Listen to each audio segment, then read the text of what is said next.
There are things you leave behind when you start over in a new country. Most of them you don't realize you've left until much later, when something small, a word, a smell, a piece of music, brings them back for a moment and then lets them go again. For the millions of Americans who watched Ann-Margret perform across 4 decades of film, television, and Las Vegas, the energy, the smile, the sheer, almost overwhelming presence of her on any stage she walked onto, the story seemed simple enough. She was American. She was Hollywood. She was Las Vegas. She was the thing this country does better than anywhere else. She was a star, fully formed, entirely of this place. But Ann-Margret was not from this place. She was from a village in northern Sweden so small it barely appeared on regional maps, a place of long winters and pine forests, and a quiet so complete it had almost no equivalent in the world she would eventually inhabit. She had left that place at the age of 6, and in the decades that followed, she had built, with remarkable skill and discipline, a version of herself so convincingly American that the original version, the Swedish child, the daughter of a village, the girl who had once known a world almost completely unlike the one she became famous in, had largely disappeared from view.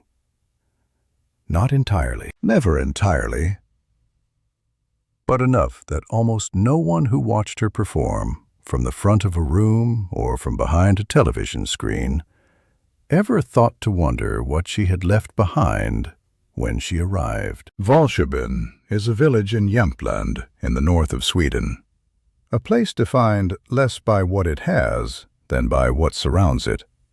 Forests, silence, and a landscape that changes slowly across the seasons in ways that leave a mark on anyone who grows up inside it.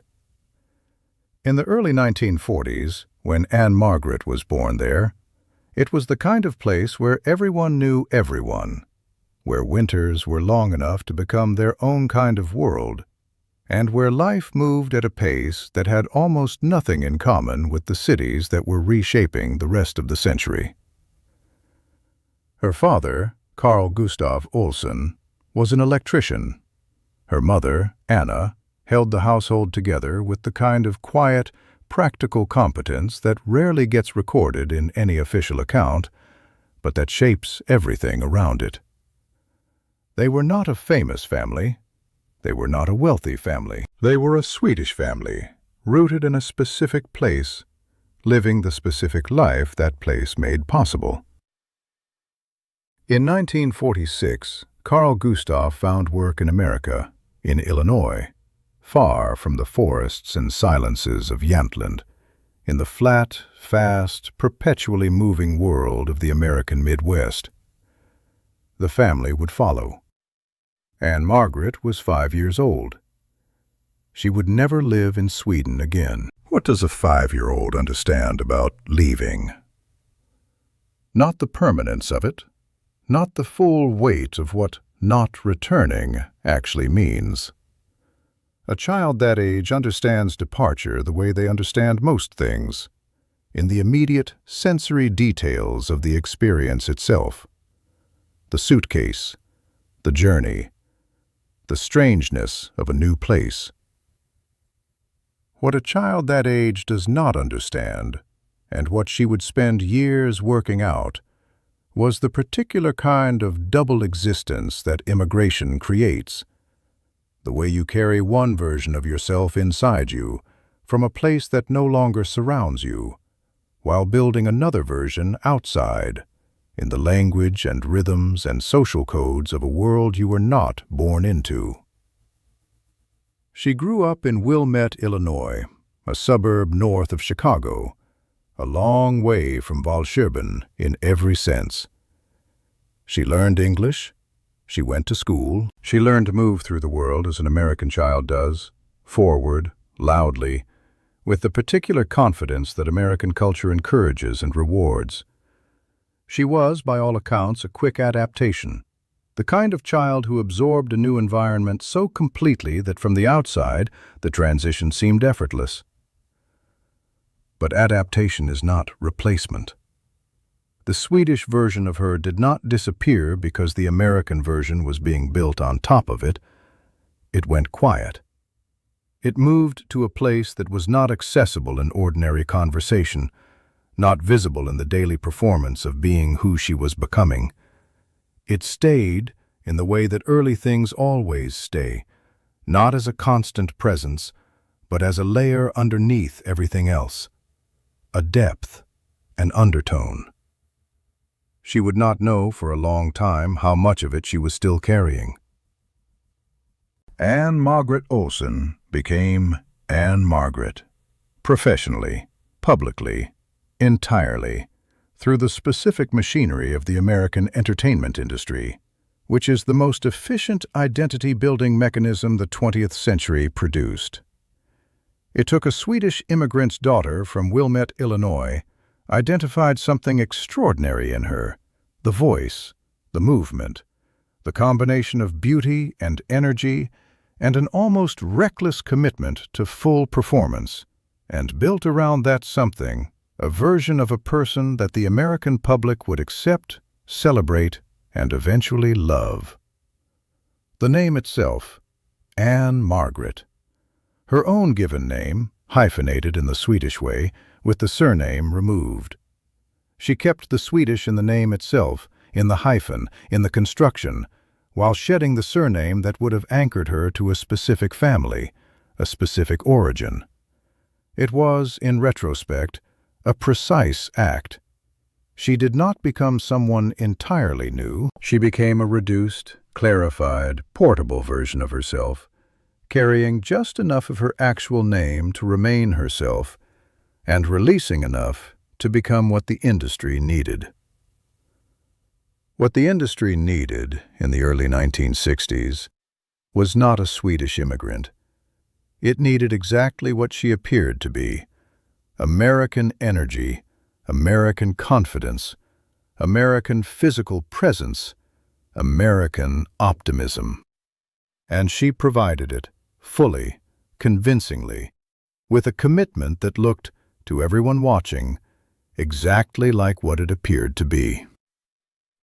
It was also, underneath that appearance, one of the most sustained acts of self-construction anyone in that industry had ever performed. Not because she was dishonest. She was not dishonest. What she put on that stage was real. The energy was real. The commitment was real. The skill was absolutely real. But the version of herself that she put in front of the world had been edited, curated, shaped by a set of decisions, most of them made so early in her career that they no longer felt like decisions at all. They felt like simply who she was. And underneath that version, quiet and largely invisible, was the earlier one, the Swedish one. The one who had arrived at 6 years old with no English and had spent the next decade learning to seem as though that arrival had never happened. The pressure to be fully American, and only American, was not something the entertainment industry stated explicitly. It didn't need to. It operated through 1,000 small signals, in interviews and magazine profiles, and the way questions were framed, and the way certain answers were received, and others were not. The implicit bargain was understood. Your talent belongs to everyone, but your identity belongs to the story we are telling about you. And the story being told about Ann-Margret had no room for a Swedish village with a name no one could pronounce, or for winters that lasted 6 months, or for a childhood that had happened somewhere entirely unlike anywhere in the country that was now celebrating her. She was asked occasionally about Sweden, in interviews, in the kind of light, human interest moments that rounded out a profile. Her answers were warm but brief. She had been so young when she left. She remembered it fondly. It felt, she said in different ways across different years, like another life. And it did, because she had built this one so completely. But there were moments, and she spoke of them rarely, in the careful language of someone who had learned to keep certain things private, when something from that earlier version broke through, usually through music, a Swedish melody heard unexpectedly, a word in Swedish that arrived in her mind before the English equivalent, the way words do when they were learned first, in childhood, before the second language took over. A smell, sometimes, the smell of pine and cold air brought back by something entirely unrelated while she was in a dressing room in Las Vegas or on a film set in Hollywood. These were small intrusions. They were not traumatic. They were simply present. The way the past is always present for everyone who has left something behind. At some point in her career, gradually, rather than in any single decisive moment, Ann-Margret began to let Sweden back in. Not publicly, not in any way that changed the public story being told about her, but privately, in the way she spoke about herself to the people she trusted, in the questions she started asking about her own performance and what drove it. She began to wonder, in those quieter conversations, whether the energy that had always been her signature, the fearlessness on stage, the full-body commitment to every number, the quality that audiences could not quite name but could always feel, was not simply an American thing, not simply a Hollywood thing, or a Las Vegas thing, or a natural talent thing. Whether it was, in part, the energy of someone who had been building something from scratch for her entire life. The energy of a person who had arrived somewhere foreign and had made it work completely through sheer will and discipline and repetition, and who had never quite allowed herself to stop because stopping meant something she could not afford to examine too closely. The Swedish girl in Valsjöbyn had nothing to prove to Valsjöbyn. The child who arrived in Wilmette had everything to prove to America. And Ann-Margret, the performer, the star, the woman who filled every stage she ever walked onto, had never entirely stopped proving it.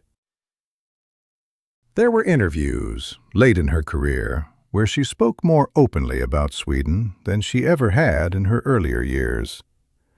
Not dramatically, not with a sense of revelation or confession, simply with a quieter ease than she had been able to manage when the construction of her American identity had still felt like active work. In one of those conversations, unhurried, conducted with the particular candor that comes with enough years of distance, she said something that those who heard it did not immediately register as significant, but that stayed with people who had been paying attention. She said that she had spent a long time thinking of herself as someone who had left Sweden and become someone else, but that as she got older, she had started to think of it differently, that she had not left Sweden and become someone else. She had left Sweden and become someone more, someone built from two things that did not always fit together, but that, in the combination, had produced something she could not have become any other way. The energy that audiences saw, she suggested, was not simply hers in the way people assumed. It was the energy of distance, of the specific, unresolvable tension between the place you are from and the place you have made yours, a tension that never fully closes, and that, if you learn to live inside it rather than trying to eliminate it, becomes something that looks, from the outside, very much like vitality. Very much like joy. Very much like the thing that made her impossible to look away from, every time she walked onto a stage. Ann-Margret's career lasted longer than almost anyone who was famous in the early 1960s could have expected. She was still performing, still working, still filling rooms and screens with the quality that had defined her since she was barely 20 years old. Critics who had written about her across multiple decades tended to use the same words always: presence, energy, commitment. The way she made you feel that something real was happening, even in the most highly produced, carefully rehearsed performance. What almost none of those critics identified, because it was not visible, and because the story of Ann-Margret that had been told for decades had no room for it, was the source of that quality, the thing that made it last, the thing that made it feel, even after 40 years, like it had not been depleted. She had been building something since she was 6 years old, in a suburb of Chicago, in a new language, for a new country, with the specific urgency of someone who understood, at a level below conscious thought, that the ground she was standing on was not guaranteed, that the place she had made was made, constructed, earned, maintained, and that it required her to keep showing up at full commitment to remain hers. That is an exhausting way to live. It is also an extraordinarily generative one.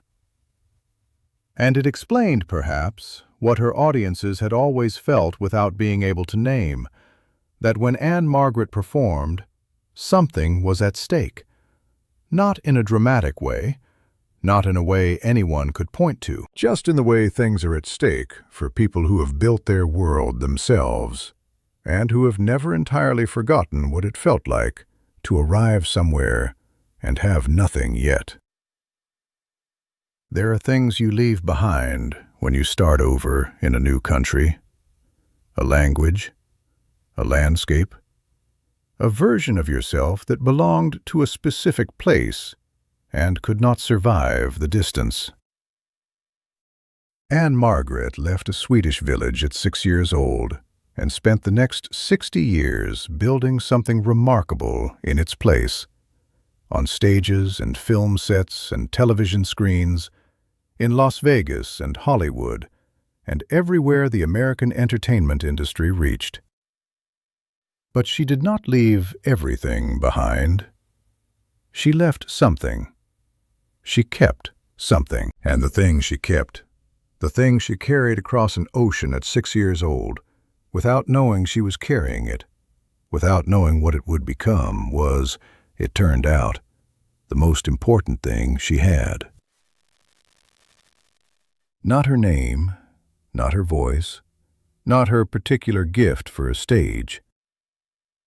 The knowledge, somewhere beneath all of it, of what it felt like to arrive somewhere new and have to build yourself from the beginning. She had been doing it ever since, and the audiences who watched her for 4 decades felt it every time, without ever knowing what they were feeling.